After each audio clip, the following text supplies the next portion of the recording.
Happy sweaty 4th of July weekend, everyone. Tom and Bloobaru reporting from Prince Star Motorsports headquarters. Today, we're going to yak to you about a little bit about the big drift tire test that I got going this summer. So, what's this going to be about? So first, why am I doing this? What's the structure of the experiment?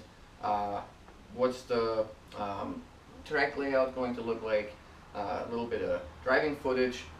Smoke comparison, and finally wear data. Alright, so why? Okay, when I started looking into what kind of drift tire choices do I have and what should I buy in bulk, I didn't really find a whole lot of good testing that was done on the matter. You know, there are videos out there on the subject for sure, but they seemed largely apples to peanut butter type comparisons. I didn't care for them, so I figured I'll just do my own little study and figure out how I feel about these various different tires. Okie doke. So when you want to assess how tires perform in our sport, of course, the first feedback you're going to get is like, oh, well, how are you going to control all the variables? How are you going to keep it consistent? And yes, that by far is the biggest challenge of the whole gig. So I put a lot of effort and thought into how I can do this to really get some objective data behind this. So I chose 9 tires, which you are, unlike me, going to see right now. Little list, yeah. And there's, you know, a bunch of names on there that I'm sure a lot of you will recognize. You know, you've got your Westlake's, you've got your Dorals, you've got your Kenda. Yes, Kenda is on the list, don't worry. And some others, you know, turning around here looking at what all stacked up behind me. But Milestar, really cool stuff. Achilles and Bechelis. Try saying that without a stupid accent, it's kind of tough. Alright, so you'll also see the tire size, the rim width that I ran them on, and the pressure I chose. So basically, all but the 19s, the Lexanis, I ran at 50 psi, and those 19s I ran at 60 because, you know, Bloobaru is a 4-banger, and she's got about this much torque. And that's a 1/4 inch driver, mind you. So she needs all the help she can get. Alrighty. How do you keep the variables low in a test like this? Well, you mount all the wheels onto all the tires onto rims, so you got wheels that are ready to go, and you don't actually need to do tire changes in between. That's one. You use the same driver in the same car on the same track on the same day in the same weather conditions, and I've done all that, you know. So all 9 of these tires were tested the same day on the same track, Auto City Speedway. So for those of you that haven't been to Auto City Speedway, it's an awesome little hybrid oval. It's a 1/4 mile oval and also a 3/8 mile oval, and they share turn 1 and turn 2. Really cool layout, also has a little X for an infield in the middle, and it's a lot of fun to run there. So I wanted to choose a layout that actually is easy enough to repeat, and that puts a decent amount of wear into the tire, and that I can execute without any issues. So what I chose is what I call my heat cycle layout, and I'm going to show you that just real quick in some satellite images. Alright, so like I said, real basic, 2.5 laps around a 1/4 mile oval, all left-hand turns with exception to the munchies, but so it's like 5 times 3rd gear turn in a banked oval going pretty much full tilt, so there's going to be a decent amount of wear introduced through this heat cycle run. Okay, so for those of you that haven't been to Auto City Speedway, here's just some footage of what doing a run like this would look like so that you can better relate to it and see how this compares to venues that you might be running at. So just a little onboard footage, have fun with that.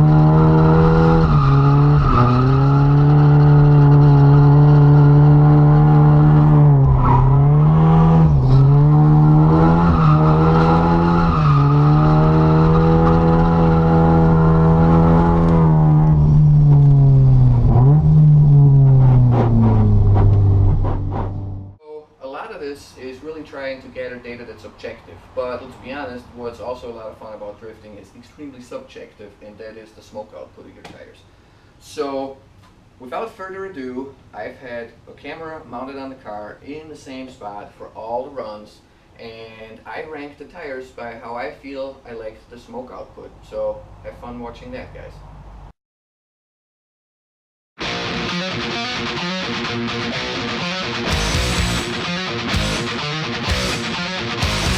Let's fucking go!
Again, nothing objective about rating the smoke output of a tire, so your assessment of which one of these was better than the other may be vastly different than mine, but, you know, tongue-in-cheek is supposed to be fun too, so take it for what it's worth. The other reason why I put this segment into the video is when we get to the wear data, which is coming up, no worries,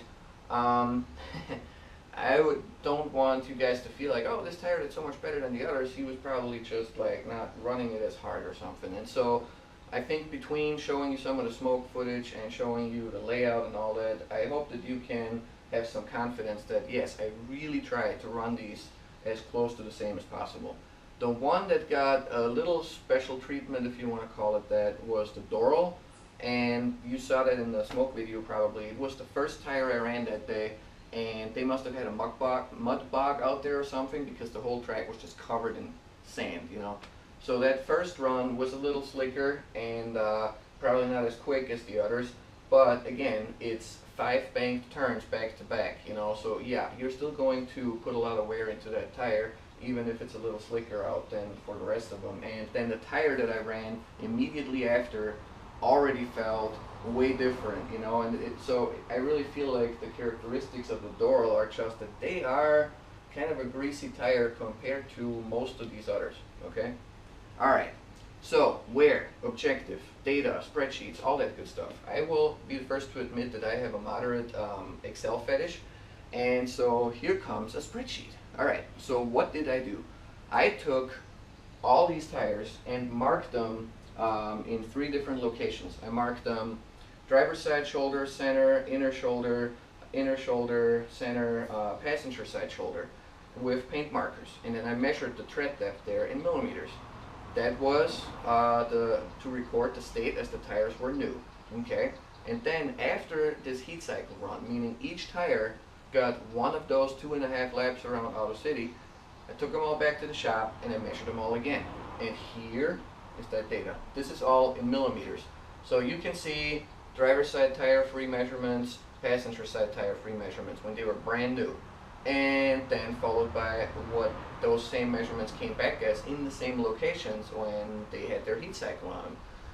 And one of the things that you'll notice is that when these are new, they pretty much all average at 7.6 millimeters of tread depth.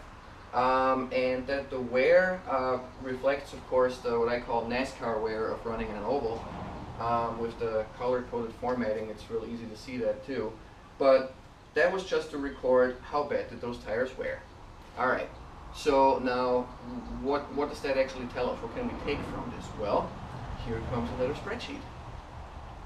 Okay, so now this is the wear expressed in percent. So how much of the tire was torched relative to when it was new. And then I sorted it based on the average, okay? And you can see that there are some really stark discrepancies between the lowest, it's like 7%, and then all the way up to like 37% wear in the same type of environment, you know? And now what this allows me to do is I can go in and I can, based on just assuming it's going to be a linear progression of how these tires wear, I can calculate, okay, this tire is going to get X number of runs before it is a slick, before all the tread is worn off. Okay, but that's not really the end of the story, right? Because there are so many factors to tire wear. And you'll also notice that I call the layout the heat cycle layout because there is basically, I don't know if I should call it a fact, but a lot of people are under the impression that heat cycling a tire makes it last longer, that shaving a tire makes it last longer, and that's an established practice for a bunch of grip guys out there, so I'm sure they're not imagining things, right? So that's one of the reasons why I didn't just like destroy these tires the first time out.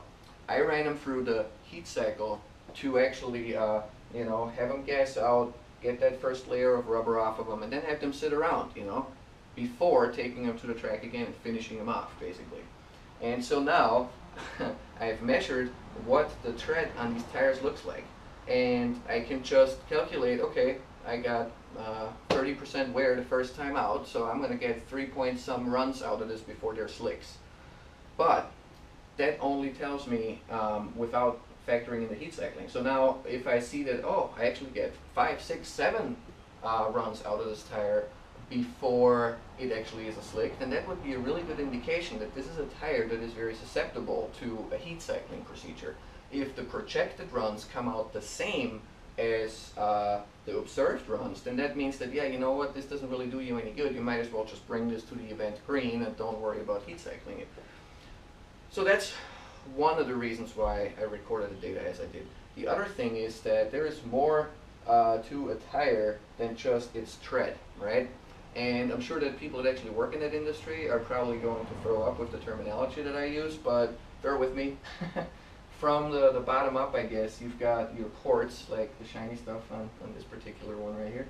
And then I'll just call it, there's some type of like an adhesion layer or something, you know? And after that, there is the actual type of rubber that you actually drive on that it composes the tread of the tire. But the kicker is that without either drilling holes into these or cutting them in half, there is no way to know what that structure looks like. So the only thing I can measure in my shop when I get these new is I can measure, okay, from the surface of the tire down to the belly of the tread, what's that dimension? How much exposed tread is there? But that doesn't tell me how much more of that same type of rubber is underneath before you get into the adhesion layer and the cords and all this other good stuff. And that's why when I keep track of the runs that I get out of these tires, I specifically mark when they turn from treaded tires to slicks to cord. And the intent there is that I can see, okay, how does the number of runs I get from my projection out of the initial wear compare to how many runs it takes to make them slicks, and then how many more runs do I get before they are corded. And between the heat cycle run, the ones till it's slick, and the ones till it's corded, that comprises your total runs that you could get out of this tire. Once you have your total runs, and of course you know how much you paid for these tires, then I can finally get to the bottom of, okay, how much does it cost me to run this tire per run? And then I will be able to present you guys with, alright, what do I think the best drift tire for your money is?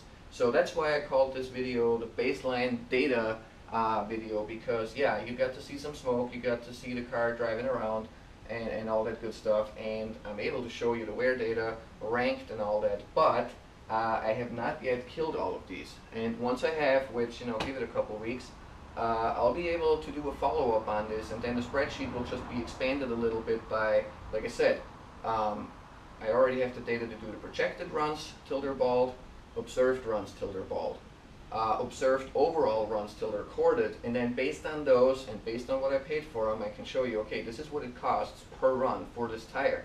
And now, there of course is more to what's a good drift tire than just the money, right? So now if it comes out that maybe two of them are head to head, like you've seen in that spreadsheet, it was just insane how much better the Antares, or Antares, or however you pronounce them, how much better they were for wear than anything else out there. It was just ridiculous, you know.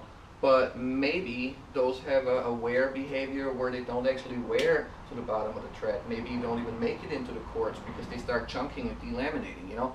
So right now, the Antares really stands out, but we'll see how this progresses. Because say it comes out that some of these are head-to-head for per run cost, that's when the more subjective things will come into play, right? Like, how did I like these, the driving feel of them? How did I like the smoke output? But I really hope that this is helpful to the community, you know, and that for those fellow drifters out there, that this will help you make some of the tough decisions as to what to spend your hard-earned money on to get as much seat time as you can. Alright, that's it for today. I really hope you guys enjoyed this. It was a lot of fucking work, so keep drifting.